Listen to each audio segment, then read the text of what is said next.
With all water blocks installed, now we're in the final stretch of the finalizing this build.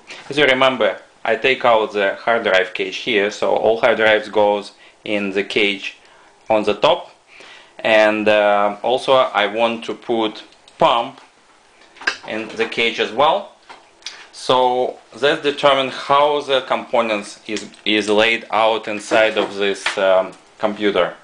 Originally I had a fan control occupied first two slots, but it's wasn't very good design solution, because you see the optical drive and two hard drives, they're sticking out. So if I put them here, there's no space for the pump. So what I did is I rearranged front of the case. So originally I have a controller in first two slots. Now it's went down 3 slots down. So I have a first slot is my optical drive, 2 more slots is a hard drives, controller, empty slot. And also I had to do some modifications, because drives wouldn't go just in 525-inch cage. So what I did, I had to use adapters, which make 2.5-inch device to be able to fit in 525 type of the slot. So I did this, add those 2 brackets, so both drives can fit here. I also added this Panafa fan to give a little bit more air inside of the case, because I would like to keep positive pressures out of the case, otherwise all the small parts will suck air and collect dust, which doesn't look very good. So I'm always trying to make sure I have a positive pressure inside of the case. So here we go with 2 hard drives.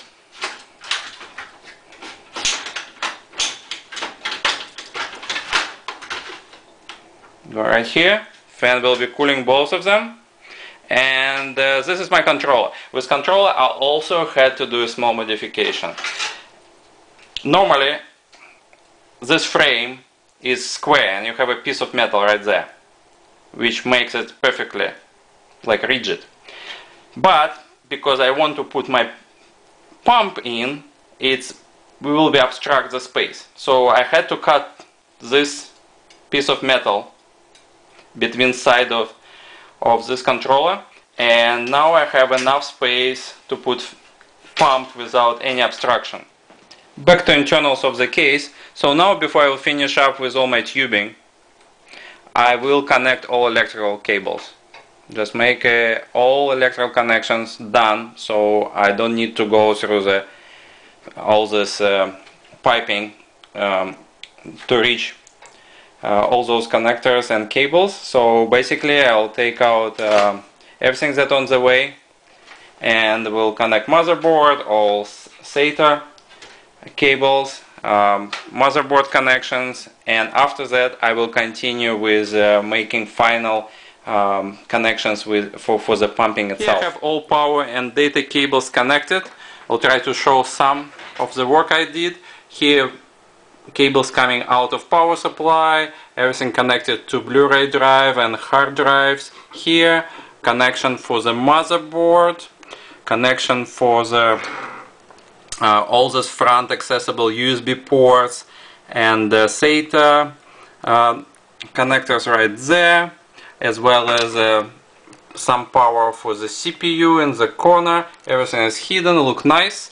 The only additional modification I had to do when I tried to put cards and SLI setup in both slots, I found out that my tubing is still has nowhere to go because of the radiator is too high. And so what I had to do is to cut the corner from one of the fans in here in the middle, and provide some space for the tubing, and you will see in the next video how it will look, but here just trying to show that I have a corner of this fan is cut off.